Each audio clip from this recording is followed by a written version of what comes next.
when we talk about urban life and public space, I think we need to see the time before we moved in cities, the time we started to have this urban lifestyle in our civilization.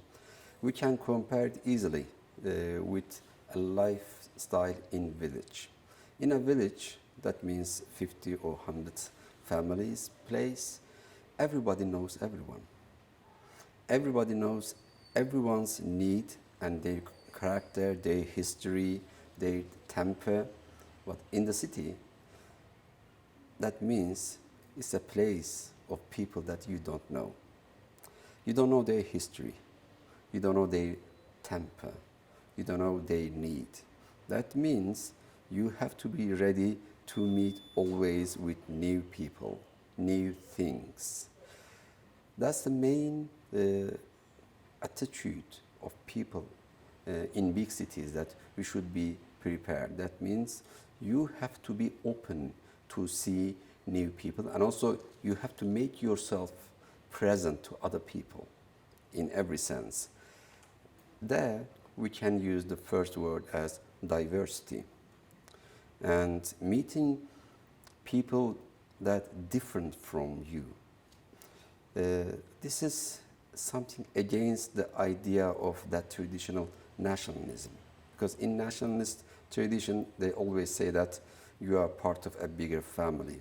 You come from the same history, you went through the same victories and defeats, and you have the same national glory of using the same language. But in the urban lifestyle, that means there is no borders. There is no wall of certain languages. I think this was something Gustave Flaubert said when he visited Istanbul just before he started to write Madame Bovary. When he was in Istanbul, he said that when you walk in this big city, suddenly you hear different voices of different languages. I think that's the main character of urban lifestyle, and it gives us a new window to see life with new eyes. We cannot say, I have certain ideas, I have a view of life, and this should be the center of lifestyle in city. Not actually. We should see and accept that we are just part of a big universe. That universe is city, the urban lifestyle. At that moment, we can compare it again with the village lifestyle. In the village, you cannot bring everything into the village. You need to go out. That means you need to go out to see mountains or flat land or look at the sky to see stars. In urban lifestyle, in big cities, in architectural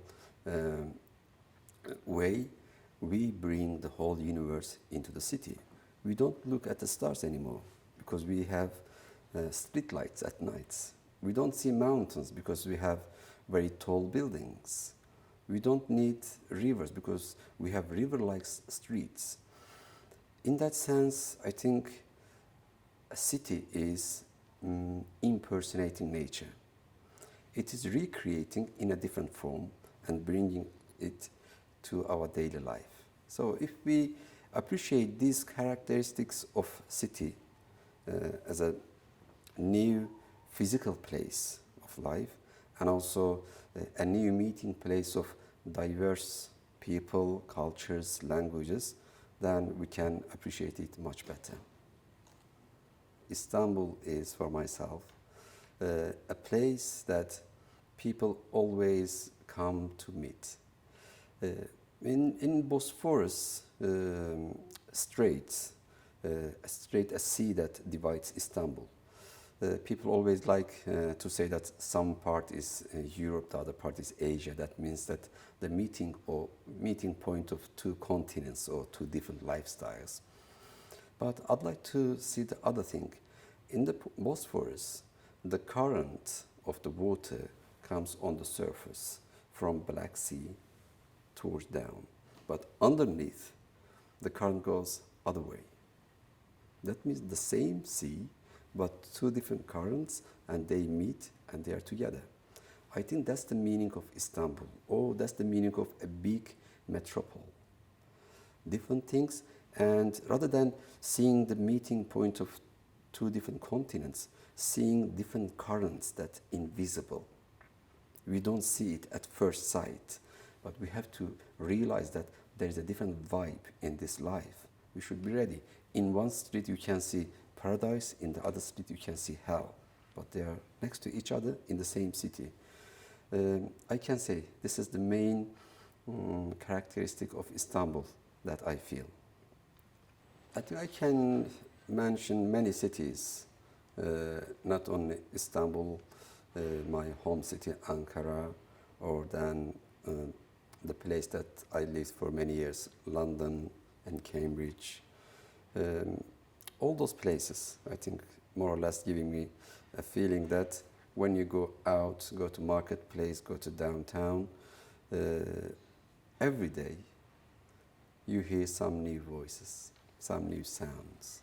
That's, I think, the joy of having a life in city. From youth, for myself, I can say in Istanbul, in the old town, there is Beyazıt Square.